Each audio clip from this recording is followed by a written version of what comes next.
Sir, free में दर्शन करना धर्म है। टिकट लेकर दर्शन करना धर्म कहलाना चाहिए। रिसेशन के समय में जब दुनिया के सारे बिजनेस लॉस में जाते हैं, इनका धंधा डबल हो जाता है। मेरे जैसे कष्ट भोग रहे लोग इन्हें दक्षिणा देते हैं ताकि हमें सही रास्ता दिखा सकें। यही एक बिजनेस है सर जो कभी लॉस में नहीं जाता। ऊपर से ये लोग टैक्स नहीं भरते। क्यों स्वामी, सही कह रहा हूं? रिलैक्स। ठीक है, एक बात मान लेते हैं कि ये बिजनेस कर रहे हैं। अगर तुमने इंश्योरेंस प्रीमियम समय पे भरा है तो उनसे पैसे क्यों नहीं मांगते? ये स्वामी तुम्हारा नुकसान क्यों भरेंगे? बोलो। क्योंकि मैं इनको भी प्रीमियम भरता आया हूं। What nonsense you're talking? मैं जानता था कि ये सवाल जरूर पूछा जाएगा, इसीलिए मैं अपने साथ इसका प्रूफ लाया हूं। पिछले 18 सालों से जितने मंदिरों में दक्षिणा के नाम पर प्रीमियम भरता आया हूं, उन सब की रिसीट लाया हूं। इनमें से कुछ अपनी माताजी के कहने पर भरे और कुछ दक्षिणा अपनी पत्नी के कहने पर। ये देखिए, मेरी जिंदगी का पहला प्रीमियम 1100 रुपए उस वक्त तिरुपति के मंदिर में पे किया था। और भी कहीं है।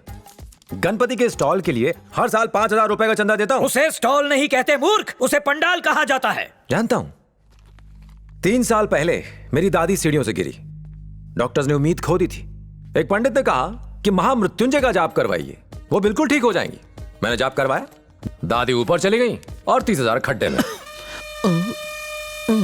और सुनिए, दरगाह के लिए चादर, चर्च के लिए कैंडल्स, मंदिर में अगरबत्तियां, आश्रम में चंदे। पिछले 15 सालों में मैं इन सारी दुकानों पर 10 लाख से ऊपर खर्च कर चुका हूं। तेरा सर्वनाश होके रहेगा। इन पवित्र स्थलों को दुकान कहकर तू उनका अपमान कर रहा है। ये सब ईश्वर के घर हैं, जहां लोग अपने परिवार की सुख सुरक्षा के लिए चंदा देते हैं। तो फिर मेरे परिवार की सुरक्षा का क्या? उसके लिए तुम्हें भगवान से बात करनी पड़ेगी। स्वामी जी से बहस क्यों कर रहे हो? अच्छा, ख्याल नेक है।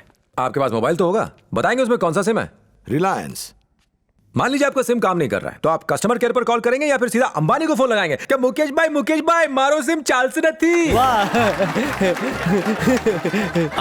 ऑर्डर।